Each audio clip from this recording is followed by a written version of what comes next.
ഈ കുന്നൊക്കെ ഇറങ്ങി നമ്മളിന്ന് പോകുന്നത് മമ്മിയുടെ ഭാഷയിൽ പറഞ്ഞാൽ പച്ചപ്പും ഹരിതാപവും ഉള്ള മമ്മിയുടെ സ്വന്തം നാട്ടിലോട്ടാണ്. നമ്മൾ വീട്ടിൽ നിന്ന് 6:55 ബസ്സിനാണ് ഇറങ്ങിയത്. 3 ബസ് കയറിയിട്ട് വേണം നമുക്ക് മമ്മിയുടെ നാട്ടിലെത്താൻ. മമ്മിയുടെ നാട് നാടെന്നല്ലാതെ ഞാൻ സ്ഥലം പറഞ്ഞില്ലല്ലോ, ചേർത്തലയിലാണ് കേട്ടോ. ചേർത്തലയിൽ വെട്ടക്കൽ എന്ന് പറയുന്ന സ്ഥലത്തോട്ടാണ് നമ്മൾ തീരെ ചെറുതായിരുന്ന സമയത്ത് ഇതുപോലെ ബസ്സിലൊക്കെ യാത്ര ചെയ്യുന്നത് എനിക്ക് തീരെ പറ്റാത്തൊരു കാര്യമായിരുന്നേ.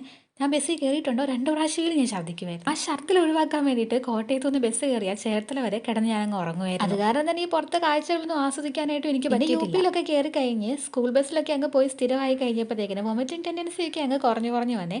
പിന്നെ കോട്ടയത്ത് നിന്ന് ചേർത്തല വരെ ഞാൻ കണ്ണടയ്ക്കാതെ ഈ കാഴ്ചകളൊക്കെ നോക്കി നിൽക്കും. അങ്ങനെ 3 വണ്ടിയൊക്കെ കയറി ഇറങ്ങി നമ്മൾ നമ്മുടെ ഡെസ്റ്റിനേഷനിൽ എത്തിച്ചേർത്തിട്ടുണ്ട്. വെട്ടക്കലല്ല, വെട്ടക്കലിന് ഒരു സ്റ്റോപ്പ് മുമ്പേ ഇറങ്ങിയിട്ടുണ്ട്, തങ്കിയിൽ. ഈ കാണുന്നത് തങ്കിപ്പള്ളിയുടെ കോൺവെന്റ് ആണ്. ഈ കാണുന്നതാണ് സെന്റ് മേരീസ് ഫൊറോന ചർച്ച് അഥവാ തങ്കിപ്പള്ളി. ഇത് മമ്മിയുടെ ഇടവക പള്ളിയാണ്.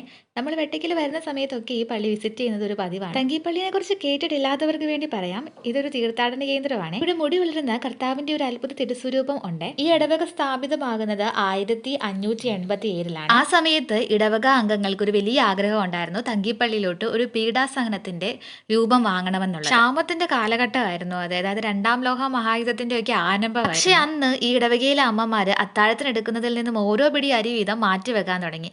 അന്ന് അരിക്ക് പൊന്നിന്റെ വിലയാണ്. അത് വിത്ത് കിട്ടിയ കാശിനാണ് ഈ തിരുസ്വരൂപം വാങ്ങിച്ചത്. കുറച്ചു മുമ്പ് കണ്ട ഒരു വെൽവെറ്റ് തുണിയിൽ പൊതിഞ്ഞ കിടിയില്ലേ, അതിന്റെ അകത്ത് അരിയാണ്. അതാണ് ഇവിടുത്തെ നേർച്ച. കൂടാതെ നമുക്ക് ഇവിടുന്ന് നേർച്ച പായസം കിട്ടും.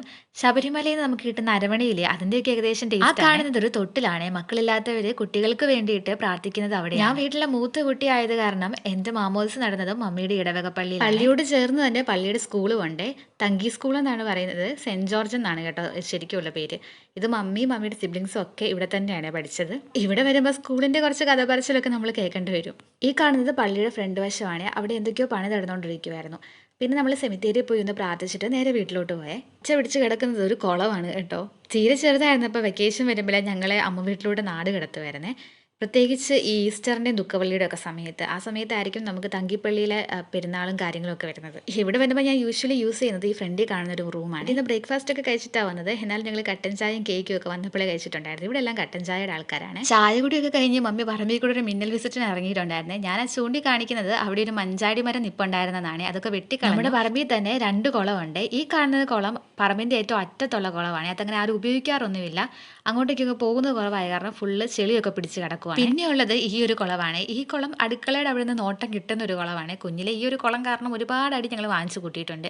എനിക്കും എൻ്റെ അനിയനും വെള്ളം എന്ന് പറഞ്ഞു കഴിഞ്ഞാൽ പ്രാന്തായിരുന്നു കേട്ടോ. കുഞ്ഞിലെ ആയിരുന്ന സമയത്ത് ഇതിന് ചുറ്റും കമ്പൊക്കെ വെച്ചിട്ട് ഒരു വേലിയൊക്കെ തീർത്ത് വെച്ചിട്ടുണ്ടായിരുന്നേ. ഞങ്ങളെ പേടിച്ചിട്ടായിരിക്കണം. ആരുടെയും കണ്ട് ഞങ്ങളുടെ അടുത്തൊന്നും മാറിയെന്നറിഞ്ഞാൽ ഒറ്റ ഓട്ടം വെച്ച് കൊടുക്കും കേട്ടോ ഈ കുളത്തിലോട്ട്, ഞാനും എൻ്റെ അനിയനും കൂടെ.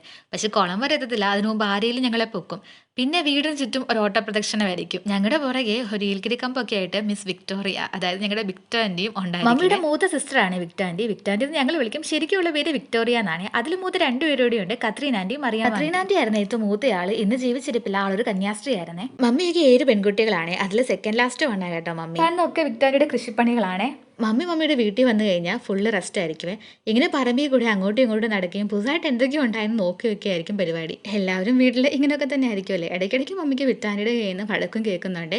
ഫുഡ് നന്നായിട്ട് കഴിക്കുന്നില്ല, എപ്പോഴും തലവേദനയുടെ ഡോക്ടറിനെ കാണിക്കുന്നില്ല എന്നൊക്കെ പറഞ്ഞ്. ഈ ഒരു ഷോ കേസ് ഇന്ന് പലർക്കും എൻ്റെ വീട്ടിലെ ഷോ കേസിലോട്ട് സ്ഥാനമാറ്റമൊക്കെ കിട്ടിയിട്ടുണ്ട്. മമ്മിയുടെ 2 സിസ്റ്റേഴ്സ് സ്പെയിനിലാണ്. അവർ വരുന്നതനുസരിച്ച് ഈ ഷോ കേസിൽ ആളുകളുടെ എണ്ണവും കൂടും. ഈ കാണുന്നത് പ്രാർത്ഥനാ മുറിയാണ്. മമ്മിയുടെ അമ്മ ഞാൻ 1ാം ക്ലാസ്സിൽ പഠിക്കുമ്പോഴും അപ്പച്ചൻ ഞാൻ 6ാം ക്ലാസ്സിൽ പഠിക്കുമ്പോഴും മരിച്ചതാണ്. പിന്നെ ആ കാണുന്നത് ബാബുവങ്ങളാണ്. മമ്മിയുടെ നേരെ മൂത്ത സിസ്റ്റർ മേറമാൻറ്റിയുടെ ഹസ്ബൻഡാണ്. എനിക്ക് നോയമ്പായത് കാരണം ഇവിടെ ഒരാൾ എനിക്ക് പഴംപൊരിയൊക്കെ ഉണ്ടാക്കിക്കൊണ്ട് തന്നിട്ടുണ്ട്. എങ്കിലും ഞാൻ വരുമ്പം ഇവിടെ എന്തെങ്കിലും സ്പെഷ്യൽ സീ ഫുഡൊക്കെ വാങ്ങിച്ചു വെക്കുന്നതാണ്. ഈ നിലത്ത് കാണുന്നത് മധുരക്കിഴങ്ങിന്റെ ചെടിയാണ്. ഈ ഒരു മരം ഉണ്ടല്ലോ, ഈ മരത്തിൽ ഓലോലിക്ക പോലത്തെ ഒരു സാധനം ഉണ്ടാവുക, നല്ല മധുരമൊക്കെ ഉള്ളത്. ഇത് പിന്നെ ഞാൻ പ്രത്യേകിച്ച് പറയണ്ടല്ലോ, ഇത് മുട്ടപ്പഴമാണ്. ഞാൻ കുഞ്ഞിലെ ഇവിടെ നിന്ന് തന്നെ ഇത് കഴിച്ചിട്ടുണ്ട്. പക്ഷെ എനിക്ക് പിന്നെ ഇഷ്ടപ്പെടാത്തത് കാരണം ഞാൻ കഴിച്ചിട്ടൊന്നുമില്ല. ഇനിയൊന്ന് ട്രൈ ചെയ്ത് നോക്കണം. ഇതൊക്കെ നമുക്ക് കൊണ്ടുപോകാനായിട്ട് പറിച്ചു വെച്ചേക്കുന്നതാണ്. ഞാൻ തുടക്കത്തിൽ പറഞ്ഞില്ലേ മഞ്ചാടി മരം ഒക്കെ വെട്ടിക്കളഞ്ഞത്. മഞ്ചാടി മരം മാത്രമല്ല കേട്ടോ, ഒരുപാട് മരങ്ങൾ വെട്ടിക്കളഞ്ഞിട്ടുണ്ട്. അത് ആ സൈഡിൽ ഇങ്ങനെ കൂട്ടിയിട്ടേക്കുന്നത്. മമ്മിയുടെ സിസ്റ്ററിനോട് പറയുവാണ്, ആ മരത്തിന്റെ ഏറ്റവും താഴത്തെ പോർഷൻ ഇല്ലേ, അത് വിറകിന് വേണ്ടി വെട്ടിക്കളയണ്ട, അത് സ്റ്റൂള് പോലെയൊക്കെ ആക്കി അങ്ങനെ ചെയ്യുന്നതിന്റെ ഒരു വീഡിയോ മമ്മി കണ്ടിട്ടുണ്ട്. അത് അയച്ചു തരാന്നൊക്കെയാണ് പറയുന്നത്.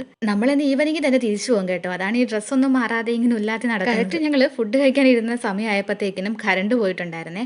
ഇവിടെ കണ്ടില്ലേ നല്ല മീനൊക്കെ തേങ്ങ ഇട്ട് അരച്ചിങ്ങനെ വെച്ചിട്ടുണ്ട്. പക്ഷെ എനിക്ക് കഴിക്കാൻ പറ്റിയില്ല. പിന്നെ എനിക്കിവിടെ പൊട്ടറ്റോ ഫ്രൈ ഒക്കെ ഉണ്ടായിരുന്നു. ഞാനതൊക്കെ കൂട്ടി അങ്ങ് കഴിച്ചു. ഇവിടെ നമുക്ക് നല്ല പിടയ്ക്കുന്ന മീനായിരിക്കും കേട്ടോ കറി വെക്കാനായിട്ട് കിട്ടുന്നത്. ഒട്ടുമിക്ക സീ ഫുഡ്സും ഞാൻ ട്രൈ ചെയ്യുന്നത് ഇവിടെ വരും. ഈ ഒരു ഫ്രെയിമിൽ മമ്മിയുടെ 6 സിബ്ലിങ്സും ഇല്ല, പക്ഷെ ഉള്ളവരെ ഞാനൊന്ന് പരിചയപ്പെടുത്തി തരാവേ. തേ ചുരിദാറായിട്ട് നമ്മളിവിടെ വരുന്നത് വിക്ടോറിയാണ്. ആ തൂണിൽ ചാരി നിൽക്കുന്നത് മേറ. പിന്നെ നമുക്ക് ടാറ്റ തരുന്നത് ലൂസി ആൻറ്റി. മമ്മിയുടെ ഗ്രാൻഡ് ഫാദർ മിസ്റ്റർ ചാക്കോ പുളിക്കലിന്റെ കാലത്ത് നിർമ്മിച്ച ഒരു കപ്പേള. ഇവിടുത്തെ മാതാവിന്റെ രൂപം ഈ കപ്പേളയ്ക്ക് വേണ്ടി കൊടുത്തത് മമ്മിയുടെ ഗ്രാൻഡ് ഫാദർ ആണ്. മരിച്ചിട്ട് ഒരുപാട് വർഷങ്ങൾ കഴിഞ്ഞെങ്കിലും കപ്പേള പെരുന്നാളിന്റെ ആ മാതാവിനെ എഴുന്നള്ളിക്കുമ്പം ഇന്നും അച്ഛൻ അപ്പച്ചന്റെ പേര് വിളിച്ചു പറയാറുണ്ട്. പണ്ടത്തെ പോലെ എപ്പോഴും കപ്പേള തുറന്നിടാറില്ല, പ്രാർത്ഥനയുടെ സമയങ്ങളിൽ മാത്രമേ തുറക്കാറുള്ളൂ. ഇനി ഒരിക്കലും വരുമ്പോൾ മാതാവിന്റെ രൂപം ഞാൻ നിങ്ങൾക്ക് കാണിച്ചു തരാവേ. വന്നതിനേക്കാളും വലിയ വെയിറ്റ് ആയിട്ടാണ് ഞാൻ തിരിച്ചു പോകുന്നത്. അപ്പോൾ വീഡിയോ ഇഷ്ടപ്പെട്ടെങ്കിൽ കമന്റ് ചെയ്യുക, ലൈക്ക് ചെയ്യുക, സബ്സ്ക്രൈബ് ചെയ്യുക.